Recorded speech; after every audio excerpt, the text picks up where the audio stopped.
Hi, and welcome to this live reading from Read Between the Lines by Belinda Williams, and this is presented by Itsy Bitsy Book Bits. Chapter 1.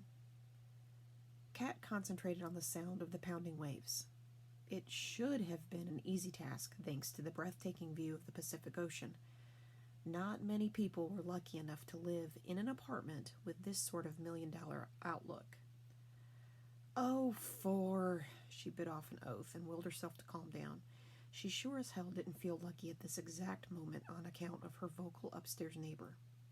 Breathing in and out, Kat focused on the soothing sounds of the water again. She would never get to sleep if she didn't shake this anger, and she really needed to get some rest because no amount of makeup would cover dark circles the size of potholes when the camera was on her tomorrow night. Like many people, Kat had done some basic mindfulness training. That was if training meant downloading several apps onto her phone, doing one or two sessions, then promptly forgetting all about it. Now she did her best to recall the key points. Breathing was one. Focus was another. She'd never found focusing on her breath relaxing, more like agonizing, so she attempted to observe her surroundings. She tried to appreciate the way the almost full moon sat high in the sky, casting a silver glow across the obsidian sheet that was tonight's ocean. Kat loved the ever-changing personality of the sea. Sometimes it was bright blue and full of life, as if it was eager to embrace the day like she usually was. Other times it was dark and foreboding when a storm front came through. Tonight it lay stretched out before her, so calm and serene it could be mistaken for glass. Kat flinched as another high-pitched cry carried over the sound of the ocean. So much for focus, Kat muttered and stood up in disgust. That's it. There's only one solution. Stepping back inside from the balcony through the sliding door she'd left open, Kat went over to the sleek inbuilt wall unit next to the large flat-screen television. Her anger spiked again when she heard more of the sounds that had been keeping her awake the last hour. Honestly, had it really been an hour? And was it even possible for someone to moan for an extended length of time like that and not lose their voice? Kat grabbed the nearest bottle of wine, not caring whether it was red or white as long as it was alcoholic. She usually didn't enjoy drinking alone, but tonight she required a big glass to take the edge off her growing frustration. Wine always had a habit of putting her to sleep, and desperate times called for desperate measures. Returning to her oceanside balcony, Kat sat in one of the Adirondack chairs facing the water. The chairs were distinctly out of step with the rest of the apartment's sleek modern styling, but she'd always wanted some, and it wasn't like money was an obstacle these days. Besides, when your abode was perched precariously above a peninsula thanks to the feats of modern engineering, there was no one to sneer at her poor decorating choices. Her only neighbor was the ocean. Not your only neighbor, she reminded herself wryly, then thanked God she could only hear when what her inconsiderate upstairs neighbor was up to, not actually see it. After a few mouthfuls of the spicy Shiraz, Kat started to feel the tension in her shoulders ease. A glance at the label confirmed it was one of her father's carefully aged reds she usually kept for special occasions. Oops. Her dad enjoyed sharing his wines with others, so he wouldn't mind. After several more sips of the impressive red, Kat registered something else. Silence. Apart from the comforting soundtrack of the waves crashing onto the shore below, the night was blissfully quiet. Hallelujah, she announced, standing up. Time for bed. She went to down the remainder of the wine in her glass because wasting a wine that good was surely a crime when the noises started up again. Mail, this time. Kat moaned, loudly, and not in a good way like the guy upstairs was. It's not like anyone would hear her out here anyway. Certainly not her neighbors in the penthouse above her when they were that preoccupied. Kat sighed and plunked herself back down on the chair, preparing to pour herself another glass. She stilled, the bottle raised in midair, when she heard a door slide open. Not her door. Kat placed the bottle down on the ground beside the chair soundlessly and watched with keen interest as a man stepped out onto the balcony next to hers. Obviously, he'd forgotten about the broken privacy screen. Or, more likely, he didn't expect to come across anyone else out here on a weeknight when it was close to midnight. When you paid this much for a waterside property, you expected complete seclusion, or the impression of it. Normally, a solid divider obscured the view between the two balconies. It had come dangerously loose in a severe storm earlier in the year, so she'd removed it due to safety concerns. She hadn't yet had time to report it to the building manager. Apparently her next-door neighbor didn't have the time either. The reality was that it was low on her list of priorities. The guy next door was virtually a ghost. They'd lived side by side for the better part of a year, and Kat had never met him. As the ghost in question stepped out onto his balcony, Kat watched on with a growing fascination. Some ghost. Jess, one of the other less vocal neighbors that she was good friends with, had sighted him from afar on several occasions. Jess routinely referred to their mysterious male neighbor as sexy legs. Kat couldn't attest to the quality of his legs given they were currently clad in jeans, but she now had proof of both his existence and that those sexy legs were attached to a rather fine arse. He leaned his arms on the balcony railing, watching the horizon as if searching for something. Kat didn't realize she was holding her breath until she realized it. Dragging her gaze away from his backside, which he now seemed to be angling in her direction, she quickly took in the rest of him. His back was to her as he stared out at the water, but he could turn and see her at any moment, so her assessment was brutally fast. Dirty blonde hair, medium length, looked like it either needed a trim or he had a tendency to run a hand through it because it was messed up slightly. Broad shoulders, correction, not just broad, those shoulders were breathtaking. They were the sorts of shoulders made for women to sit on during music festivals. Kat swallowed at the dizzying thought, then continued her assessment. A navy shirt rolled up at the sleeves. Despite the casual impression, the outfit was smart. Something told her he wasn't an office worker, but she wasn't sure if it was the clothes or the way he held himself. Her neighbor straightened, and Kat's eyes widened involuntarily. Holy hell, he was tall. Her eyes were still wide when he turned and discovered her staring at him. A piercing blue gaze held hers for a few seconds, maybe more. Then he dropped his eyes and moved towards the door. Kat barely had time to blink once, twice. Then before she could think about what she was doing, she cleared her throat. Would you like a glass of wine? Chapter 2. Matt paused before stepping inside. He was bone-tired. 2 of his patients had given birth today. The first had been textbook, and now Mom and Baby were resting peacefully in the ward. The other patient hadn't been so fortunate. After hours of laboring, she presented at the hospital the day before. They'd had to conduct an emergency C-section. From his perspective, the operation had been routine and ultimately successful. But that wasn't necessarily the case in the eyes of the mother.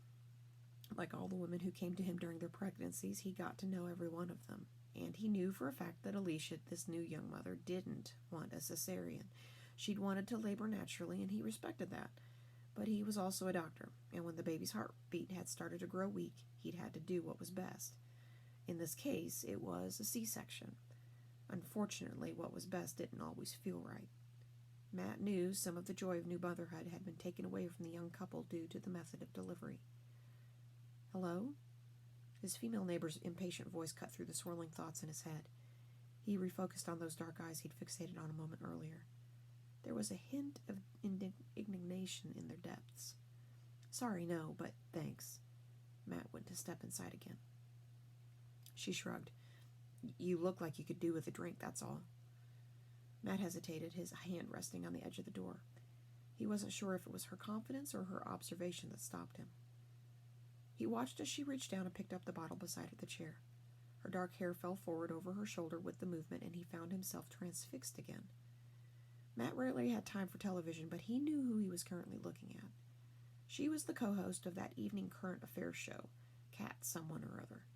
It had taken him a second to realize it, though. If not for those captivating dark eyes and silky long hair, he may not have recognized her. Without the mask of television makeup, she looked surprisingly young and fresh-faced. Not the hard-nosed reporter turned celebrity famous for her quick tongue on air and impressive interview skills. She almost looked innocent. Almost. Stay there, she instructed. And for some unknown reason, he did. He waited, amused and intrigued, as she went inside and returned a moment later with another wine glass. She picked up the bottle and poured him a generous glass. Here. She leaned across the divide between their apartments and handed it to him, then bent down to retrieve her own, which was when he registered for the first time what she was wearing, or not wearing. He'd been so distracted by her striking features he'd failed to notice her lack of clothing. She wore a black oversized t-shirt long enough to be a dress with the name of an indie rock band he was vaguely aware of, but not familiar with. And that was all she wore. A pair of elegant bare legs extended from beneath the t-shirt. His work meant he was used to seeing women of all shapes and sizes. He noted without judgment that those legs were almost too skinny and a touch too long for her body. That's where his professionalism went out the window. He was still a guy, and right now he wasn't at work. Despite her lanky frame, he couldn't help but notice the way she moved with the grace of a catwalk model. She shot him a smile, not the perfectly practiced for television version. This smile was refreshingly real. She held up her glass. She seemed completely at ease with her casual appearance, adding to his growing intrigue. "Cheers," she said. "To good neighbors, not bad neighbors. I've had enough of those." She cast an annoyed glance upwards. He shot her a confused look while taking a much-needed mouthful of wine. It had already been a long day before this surprising development. She waited until he'd swallowed, watching him intently. Most people wouldn't make it obvious they were staring at you, but something told him she wasn't most people. "I'm hoping you're a good neighbor," she told him. "Not like the princess currently living above us in the penthouse." "Who, Em?" he said. Her eyebrows shot up. "You know her?" "I've chatted to her a few times. Seems nice enough." "Yeah, for a sex-crazed maniac," she muttered. "What?" It was his turn for his eyebrows to raise. "They've been at it all night. Trust me. Actually, don't trust me. Listen." They fell silent. 10 seconds passed. 20. Then he heard it. Him. He heard him. He bit back a smile. "Right. Oh, that's nothing," Kat said. "Her bedroom is right above mine on the opposite side of the building to you. Apparently she likes fresh air when she's going at it because she leaves the window wide open." This time he did laugh. "Tried sleeping in your spare room?" "Would you believe I don't have a spare bed? I'd always planned to get one, but I never seemed to find the time." "Sleep on the couch?" he suggested. Her nose crinkled in distaste. "It's hell on my neck." She disregarded him again.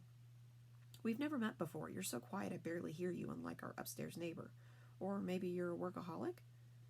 Her cross-examination of him was so swift and unexpected that his immediate reaction was admiration instead of weariness.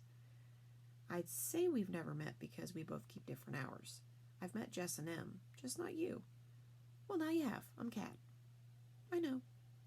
He could have been wrong, but he detected a hint of amusement in her dark eyes. "My reputation precedes me again. This is where you introduce yourself, by the way."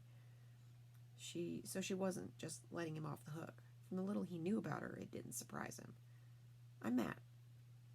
"Just Matt?" "Matt Goodrich." "Nice to meet you, Matt Goodrich. And I'd appreciate it if you could forewarn me if you're going to have loud sex at any point in the future.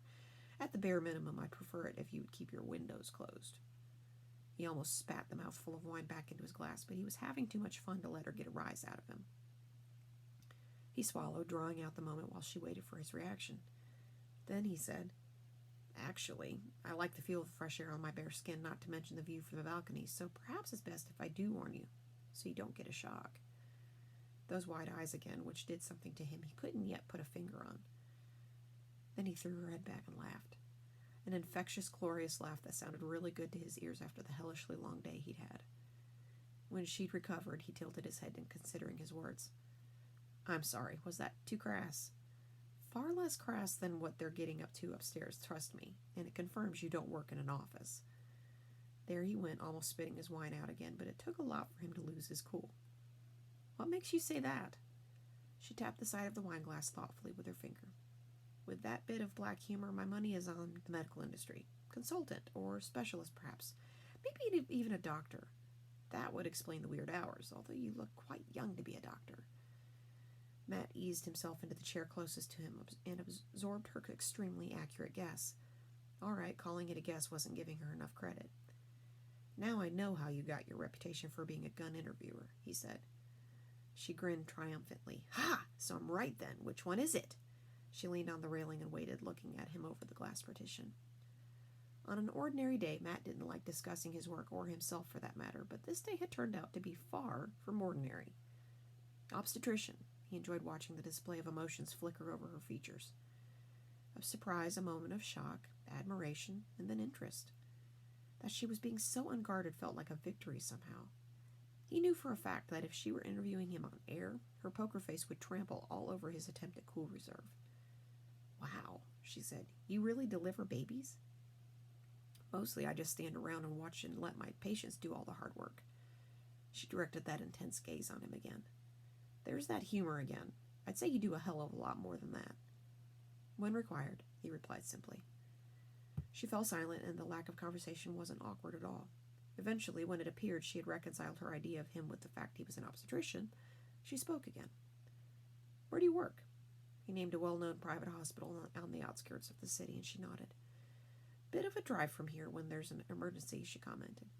"I like living near the water, and there's a team of us at the hospital who work together when needed." She fell silent again, and he wondered what the quick mind of hers was thinking. "Do people treat you differently because you're a young doctor, do you think?" she asked him eventually. Whatever he'd expected her to be thinking, it wasn't that. "My credentials speak for themselves. If a patient wants an older doctor, there are plenty to choose from." "So would you say you're quite popular?" Matt had the vague impression this conversation was going somewhere, but he couldn't say exactly where. "I don't have a shortage of patients, and they all seem comfortable with me as far as I can tell," he told her. "Why?" Kat shrugged. "No reason." Matt narrowed his eyes. Was she smiling into her wine glass? It was time to change the subject. "How about you?" he asked. "Do people act differently around you because you're a celebrity?" She screwed up her nose. "I'm hardly Scarlett Johansson. I suppose some people get a bit weird at times." She shot him a look of respect. "Not you, though. It takes a lot for me to act weird." "Like?" "Quit changing the subject. We're talking about you now." Her eyes lit with amusement. "Google me. That will tell you everything you need to know." "A Wikipedia profile is manufactured. Tell me something you absolutely hate," he instructed. In Matt's experience, the things a person hated were far more telling than those they loved. Hate. She chewed on her lip, thinking. All right. I hate people who have loud sex." He shook his head and smiled. She thought she was so smart, and she was, but he wasn't beat yet. "So you're telling me you prefer it quiet in the bedroom, then?" She straightened and blinked. "What? No. Actually, yes. Or no, maybe. I don't actually know." He bit back his grin. She was adorable when she was flustered. It made her look even younger, but it didn't last for long. She glared at him. "This is what we call a leading question. I asked you what you hate. Nothing leading about that."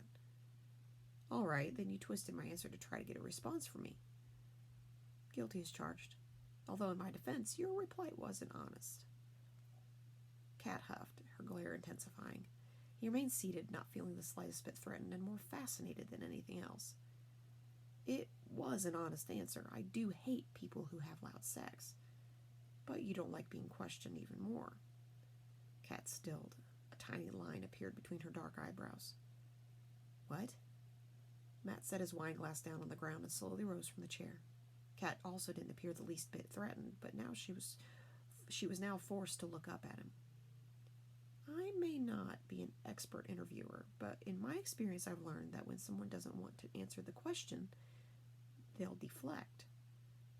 "That wasn't deflection, it was a legitimate answer," she replied, not backing down. "Yeah, for someone who doesn't like being the topic of discussion," he finished. "You're reading way too much into things. And you're used to being in the interviewer's seat, so when the tables are turned and the questions are directed at you, you fight it."